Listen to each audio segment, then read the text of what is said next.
간혹 이런 부탁하는 성도가 있어요. 목사님이 꿈에서 봤다고 하고 말씀 좀 해주세요.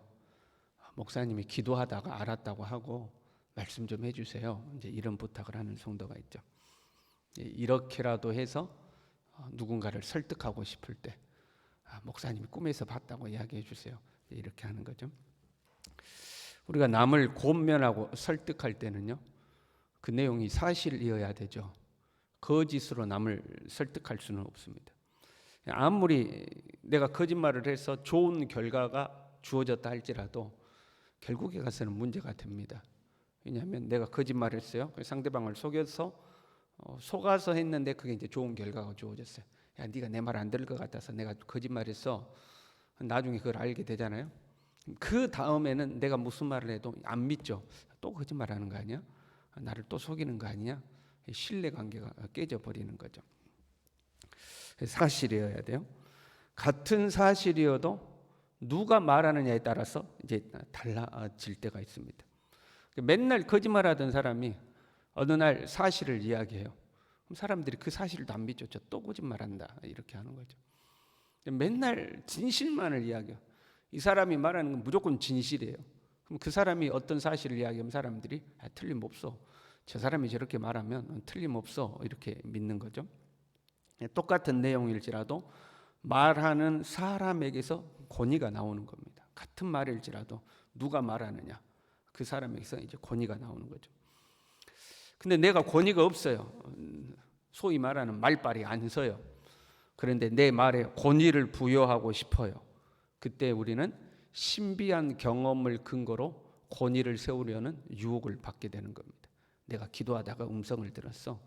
내가 꿈을 꿨는데 이것이 보이더라 하고 신비한 경험을 통해서 내 말에 권위를 부여하는 거죠. 실제로 신비한 경험을 했을 수도 있죠. 꿈을 꿨다거나 뭐 음성을 들었다거나 뭐 어떤 신비한 경험을 했을 수도 있어요. 그러나 신비를 권위의 근거로 사용하는 것은 굉장히 주의해야 합니다.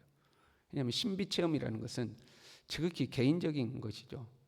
그리고 그 신비 체험이 다 맞는 것도 아닙니다. 시간이 지나봐야 알 수 있는 것들이 굉장히 많이 있거든요. 근데 그 불명확한 것들, 그것들을 근거로 자기의 말에 권위를 부여하고 상대방을 움직이려고 하면 잘못된 경우들이 굉장히 많이 있습니다. 그래서 그런데 내가 실제로 그러한 신비 체험을 했다 할지라도 굉장히 주의를 해야 돼요. 그런데 신비 체험을 하지도 않았으면서 했다고 하면 꿈을 꾸지도 않았는데 꿈 꿨다고 한다거나 하나님의 음성을 듣지도 않았는데 음성을 들었다고 한다거나 환상을 보지도 않았는데 봤다고 한다거나 그러면 그것은 이제 영적으로 부패한 거죠. 영적인 거짓말이죠. 영적으로 부패한 거예요. 신천지가 전도할 때 그런 방법들을 쓰잖아요. 꿈에서 봤다. 기도하다가 알았다. 실제로는 꿈에서 보지도 안 해놓고 꿈에서 봤다고 해놓고 내가 기도해 보니 이렇다 하더라. 신비한 체험을 전도하는 거짓된 수단으로 쓰는 거죠. 영적으로 부패한 겁니다. 그런데 우리 신앙인 중에서도 간혹 그런 유혹을 받을 때가 있는 거죠. 상대방이 내 말을 안 들어. 어떻게든 설득을 시켜야 되는데 내 말을 안 들으니까 신비 체험을 끄집어서 거기에 신적인 권위를 이제 부여해 버리는 거죠. 오늘 본문에 신비를 이용하는 거짓 예언자들에 대한 말씀들이 나와 있어요. 26절에 보면 그 마음에 간교한 것을 예언하면서 하나님 주신 말씀이 아니죠. 자기 마음에 있는 간교한 생각들, 자기 생각이죠. 간교한 생각들을 예언하면서 뭘 사용해요? 꿈이라는 것을 통해서 이제 권위를 부여하는 거죠. 25절에 내 이름으로 거짓을 예언하는 선지자들의 말에 내가 꿈을 꾸었다 말하는 것을 내가 들었노라. 이 꿈이라는 것은 지금보다도 당대에는 훨씬 더 권위 있는 어떤 신비 체험이었습니다. 요셉 때를 보더라도 바로가 꿈을 꾸고 요셉이 그 꿈을 맞추고 하는 그 과정을 통해서 요셉이 신분 상승이 되잖아요. 꿈을 어떤 신과 통하는 그런 하나의 통로로 생각을 했어요. 내가 꿈을 꾸었다 이 표현은 하나님이 자기에게 말씀하셨다 그러는 거죠.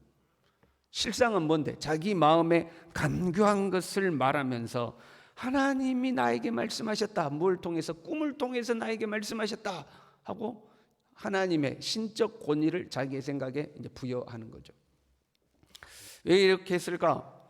자기 생각을 관철하고 싶은 거죠. 자기 자신에게 영적 권위를 부여하고 싶은 거죠.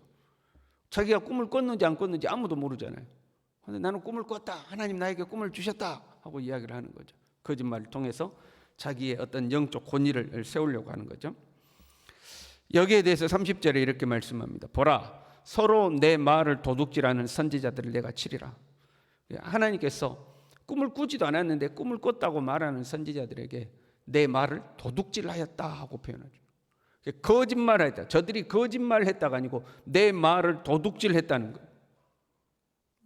자기의 생각에다가 하나님의 권위를 부여한 것을 하나님의 말씀을 도둑질했다 이렇게 표현하는 거죠.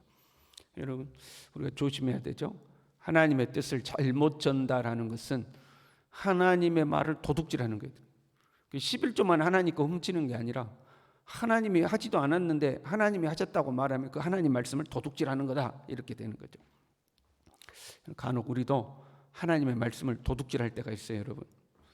꼭 어떤 신비가 아니라 할지라도 우리의 뜻을 관철하기 위해서 이것이 하나님의 뜻이야 라고 이야기하는 거죠. 자녀를 훈육하는데 자녀가 말을 안 들어요. 그러면 내 말을 안 들으니까 하나님을 가지고 오는 거죠. 너 이거 하나님의 말씀에 어긋나잖아. 하나님의 뜻이 아니잖아. 하고 하나님의 뜻으로 이제 자녀들을 훈육을 하는 거죠.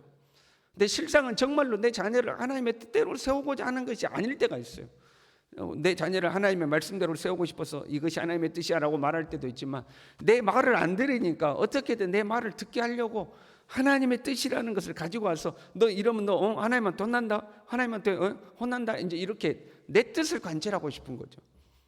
그런데 거기에 이제 하나님의 뜻을 가지고 오는 거죠. 부부간에 싸울 때도 그런 경우들이 많죠. 당신이 그렇게 하는 게 하나님의 뜻이야. 이제 이렇게 싸우는 거죠. 사실 하나님의 뜻에 순종하고 싶은 순수한 의도에서 말하는 게 아니고 내 말이 옳다. 이것을 하나님의 뜻을 가지고 와서 근거로 삼으려고 할 때가 많이 있는 거죠. 교회 공동체 안에서도 그래요. 여러분, 교회가 분쟁이 일어나잖아요. 이 하나의 그룹 또 하나의 그룹이 생겨서 교회가 이제 분쟁이 일어났어요. 그러면 양쪽 다 뭘 주장해요? 자기들의 생각이 하나님의 뜻이라는 거예요. 우리의 주장이 하나님의 뜻이다. 이쪽도 하나님의 뜻이다. 그런 사실은 자기들 생각을 관철하고 싶어서 하나님의 뜻이라고 주장하는 거죠. 순수하게 하나님의 뜻에 순종하고 싶어서 한 게 아니죠. 우리도 하나님의 뜻을 끄집고 와가지고 내 생각을 관철시키려고 한다 이 말이에요. 보통 사람들이요, 자기 주장이 받아들여지지 않으면 자존심 상하고 기분 나빠하죠. 그럴 때 있잖아요.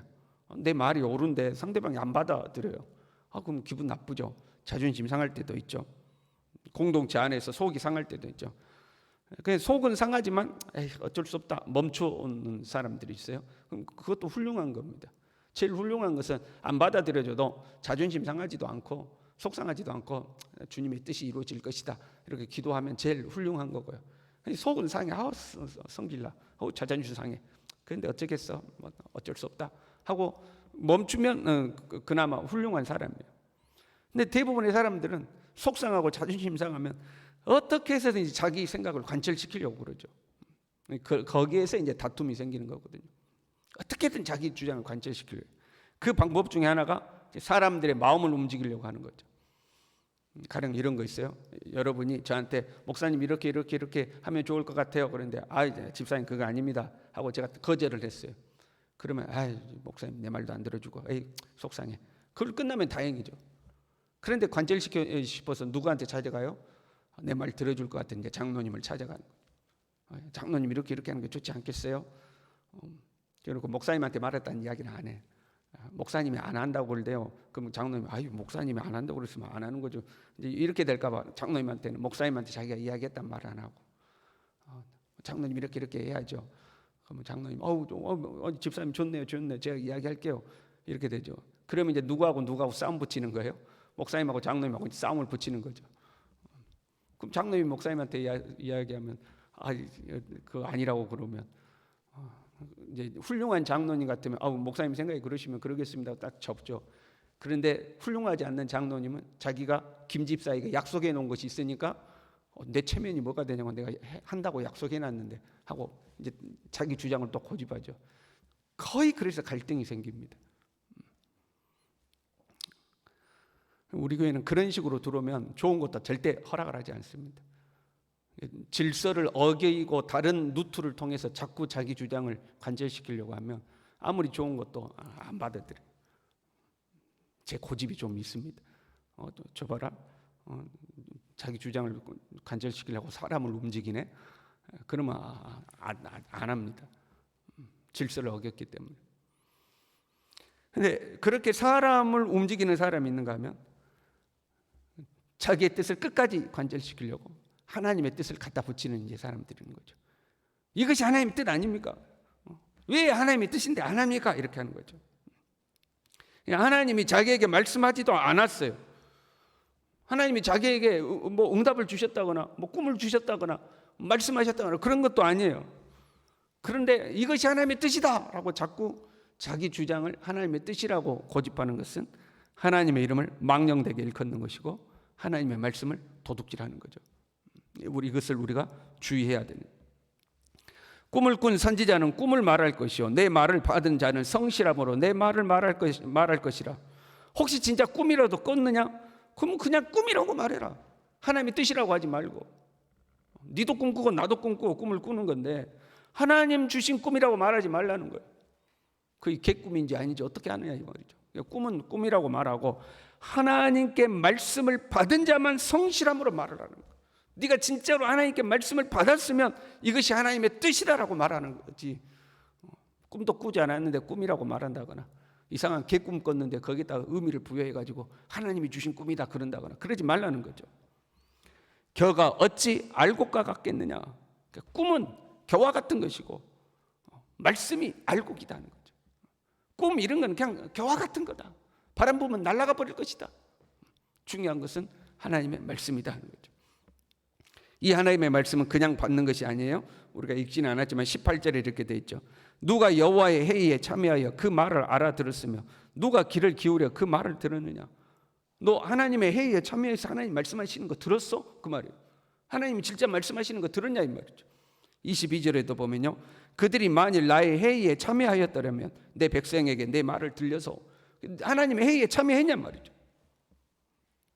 하나님과의 깊은 관계에서 하나님이 말씀하시는 것을 정말 들었느냐? 하나님 앞에 가서 하나님 말씀하시는 걸 들었느냐 하는 거죠. 기도도 안 하고 말씀도 안 보고 경건 생활이라고는 하지는 않으면서 자기 고집을 주장해야 될 때는 하나님의 뜻이다 그렇게 하지 말라는 거예요. 어떤 문제가 있으면 하나님 앞에 엎드리고 하나님의 뜻을 묻고 정말로 하나님이 나에게 말씀하시는 것을 확신했을 때 그때 가서야 하나님의 말씀이라고 성실함으로 증거해야지. 아무것도 안 하고 자기 생각 관절시키려고 내 하나님 나에게 꿈을 주셨다. 하나님이 나에게 보여주셨다. 하나님 나에게 말씀 그렇게 하지 말라는 거죠. 다행히 오늘날 우리에게는 기록된 하나님의 말씀이 있죠. 당대에는 기록된 하나님의 말씀이 없는 거잖아요. 우리에게는 기록된 하나님의 말씀이 있는 거죠. 이 말씀을 따르면 되는 거예요. 말씀대로 가면 되는 거죠. 살면서 우리도 이런 실수할 때가 있어요. 하나님의 말씀을 도둑질하는 실수죠. 이러한 실수를 하지 않으려면 내 욕심을 내 고집을 내려놔야 되죠. 내 고집을 관철시키려고 하다 보니까 이런 실수를 하는 거예요. 내 고집, 내 욕심을 내려놓고 내 뜻대로 하지 마옵시고 아버지 뜻대로 되기를 원하나이다. 주님의 뜻이 이루어집니다 라는 그 믿음으로 겸손하게 주님 앞에서는 저와 여러분 될 수 있기를 바랍니다. 기도하겠습니다. 하나님 아버지,